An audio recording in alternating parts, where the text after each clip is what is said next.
नमस्कार, लीनाचे स्वयंपाकघरमध्ये मी लीना आपलं स्वागत करते।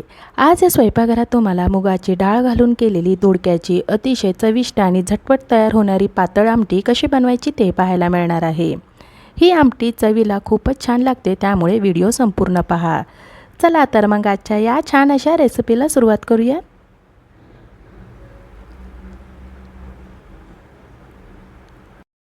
पातेल्यामध्ये एक पळी तेल गरम करायला ठेवूयात।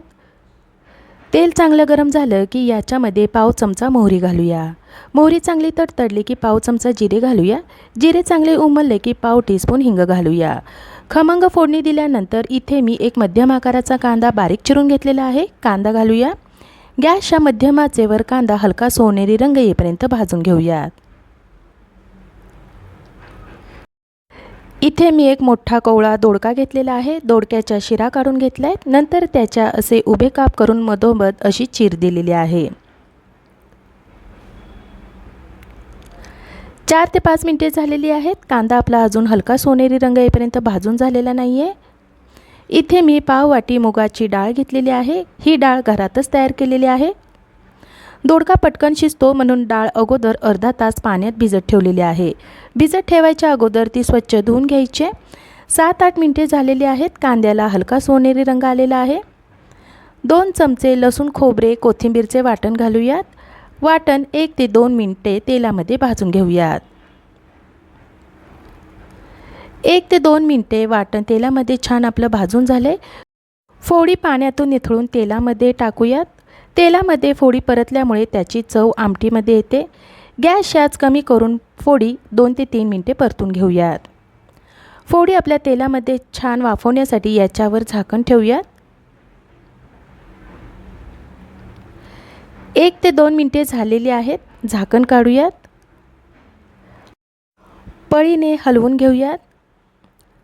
दोडका तेलामध्ये छान परतून झालेला आहे। आता याच्यामध्ये अर्धा चमचा कांदा लसूण मसाला घालूया। कांदा लसूण मसाला थोडा वेळ परतून घेऊयात।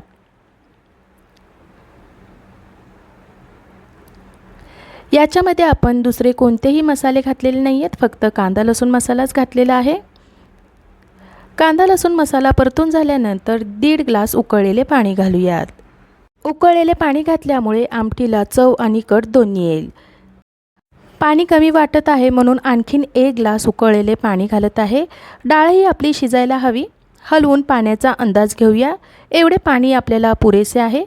भिजवून घेतलेली डाळ घालूया। डाळीचे पाणी बाजूला काढायचे आहे। ही घरातच मुगाची डाळ तयार केलेली आहे। सालासकट मुगाची डाळ सुद्धा विकत मिळते किंवा तुम्ही साधी मुगाची पिवळी डाळ सुद्धा वापरू शकता। चवीनुसार मीठ घालूया। इथे मी मोठ्या मिठाचा वापर केलेला आहे। हलवून घेऊयात। याच्यामध्ये आपण कारळ्याचे कूड घालणार आहोत। कारळ्याचे कूड बनवताना आपण मीठ घातलेलं असल्यामुळे मीठ जरा कमीच घालायचं आहे। गॅसच्या मोठ्या आचेवर याला खळखळून उकळी आणूयात। गॅसच्या मोठ्या आचेवर आमटीला खळखळून उकळी आलेली आहे। गॅसची आच कमी आचेपेक्षा थोडी मोठी करून दोडका आणि मुगाची डाळ शिजवून घेऊयात।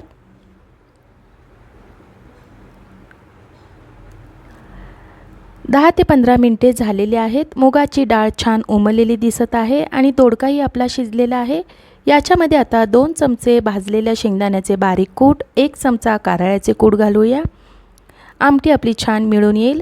कारळ्याचे कूट ठराविक पातळ आमटी आणि सुकी भाजीमध्ये छान लागतं। दोन्ही कूट घातल्यानंतर 4 ते 5 मिनिटे मिळून येईपर्यंत आपण शिजवून घेऊयात। कारळ्याचे कूट आणि शेंगदाण्याचे कूट घातल्यानंतर आमटी आपली छान मिळून आलेली आहे। सगळ्यात शेवटी बारीक चिरलेली कोथिंबीर घालूया। घरात बनवलेली मुगाची डाळ आणि कारळ्याचे कूट हेच या आमटीचं वैशिष्ट्य आहे। याच्याचमुळे आमटी आपली खूप छान लागते। दोडक्याची पातळ आमटी दिसायला जितकी छान झाली आहे, चवीला त्याहीपेक्षा भारी झाली आहे। ही आमटी गरम भाताबरोबर, चपातीसोबत किंवा ज्वारीच्या भाकरीसोबत अप्रतिम लागते। मला आशा आहे आजच्या या रेसिपीची तुम्हाला थोडीफार मदत झाली असेल। आजची ही रेसिपी तुम्हाला आवडली असेल तर लीनाचे स्वयंपाकघर या यूट्यूब चॅनलला लाईक, शेअर आणि सबस्क्राईब करायला विसरू नका। धन्यवाद।